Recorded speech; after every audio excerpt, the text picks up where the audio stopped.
તો વાત કરીએ વડાપ્રધાનના ન્યૂઝીલેન્ડ પ્રવાસથી તો પ્રધાનમંત્રી નરેન્દ્ર મોદીના ન્યૂઝીલેન્ડ પ્રવાસથી બંને દેશોના દ્વિપક્ષીય સંબંધોમાં નવો અધ્યાય શરૂ થયો છે।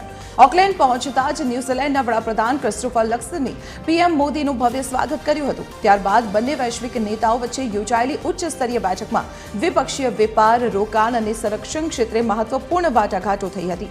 આ મુલાકાત દરમિયાન બંને દેશો વચ્ચે પીપલ ટુ પીપલ કનેક્ટ વધારવા તેમજ સાંસ્કૃતિક આદાન પ્રદાન મજબૂત કરવા પર વિશેષ ભાર મૂકવામાં આવ્યો। પીએમ મોદીએ ઓકલેન્ડના વાયડક્ટ બિઝનેસ સેન્ટર ખાતે આયોજિત વિશેષ કાર્યક્રમમાં રમતગમત અને વ્યાપાર જગતના અગ્રણીઓ સાથે સીધો સંવાદ સાધ્યો હતો અને વૈશ્વિક મંચ પર ભારતની ઝડપી આર્થિક પ્રગતિ તેમજ વિકાસની ગાથા રજૂ કરી હતી। साथियों, ये हमारे संबंधों के एक नए अध्याय का शुभारंभ है। फ्रेंड्स, भारत और न्यूजीलैंड का लोकतांत्रिक मूल्यों में दृढ़ विश्वास हमें मिलकर आगे बढ़ने के लिए नेचुरल कंफर्ट प्रदान करता है। पिछले कुछ वर्षों में हमने हमारे संबंधों को अभूतपूर्व गति प्रदान की है।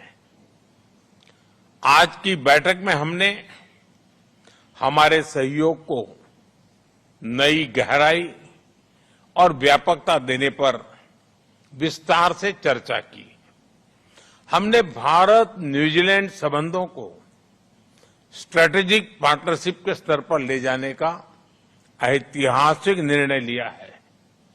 इसके अंतर्गत हम हर क्षेत्र में स्पष्ट लक्ष्यों और ठोस परिणामों के साथ आगे बढ़ेंगे।